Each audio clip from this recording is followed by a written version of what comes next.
So hello everyone, welcome back to another video. তো কথা বলবো আর একটা পুরনো বাংলা ছবিকে নিয়ে, যে ছবিটার নাম হচ্ছে সেই তো আবার কাছে এলে। এই ছবিটার মূলত কথা বলার কিছু কারণ যেগুলো আমি দেখতে পেয়েছি সেগুলো নিয়ে কথা বলবো। প্রথমত, এই ছবিটা না, মানে এমন ভাবে বানানো, যেটা অন্যান্য যে বাংলা ছবিগুলো এখনকার দিনে যেগুলো বানানো হয় বেসিকলি, এই ছবিটা ঠিক সেই ছবিগুলোর যে টার্মস অফ মেকিং আছে সেগুলোর থেকে কিন্তু অনেকটা এক্সট্রাঅর্ডিনারি বা অনেকটা আলাদা। কারণ এই ছবিটা একদম প্রপার, যদি একটা ফ্যামিলি ড্রামা ছবি হয়, এটা হচ্ছে একদম প্রপার ফ্যামিলি ড্রামা ছবি, যেখানে ফ্যামিলির কনসেপ্টের উপর বেসড করে এই ছবিটা বানানো।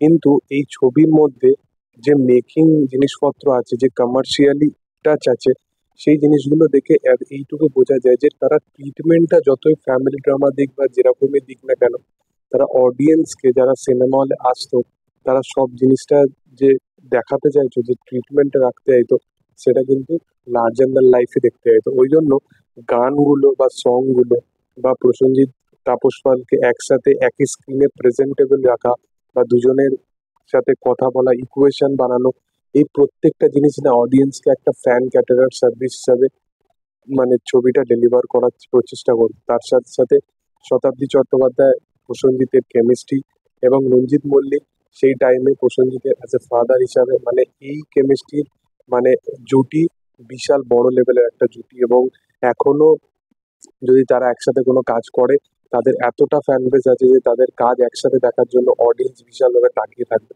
কারণ এই জুটিটা বাংলার একটা অনবদ্য সেরা জুটি মানে প্রসেনজিৎ রঞ্জিত মল্লিকের জুটি। তারা একসাথে কত সিনেমা বানিয়েছে, তার ধারের কাছে মানে কিছু নেই।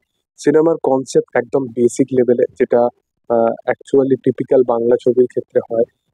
যদি স্টোরিটা বলে দিই তাহলে হয়তো তোমাদের সিনেমাটা দেখেই কোনো লাভ নেই। তো যারা দেখোনি তারা অবশ্যই চেক আউট করতে পারো।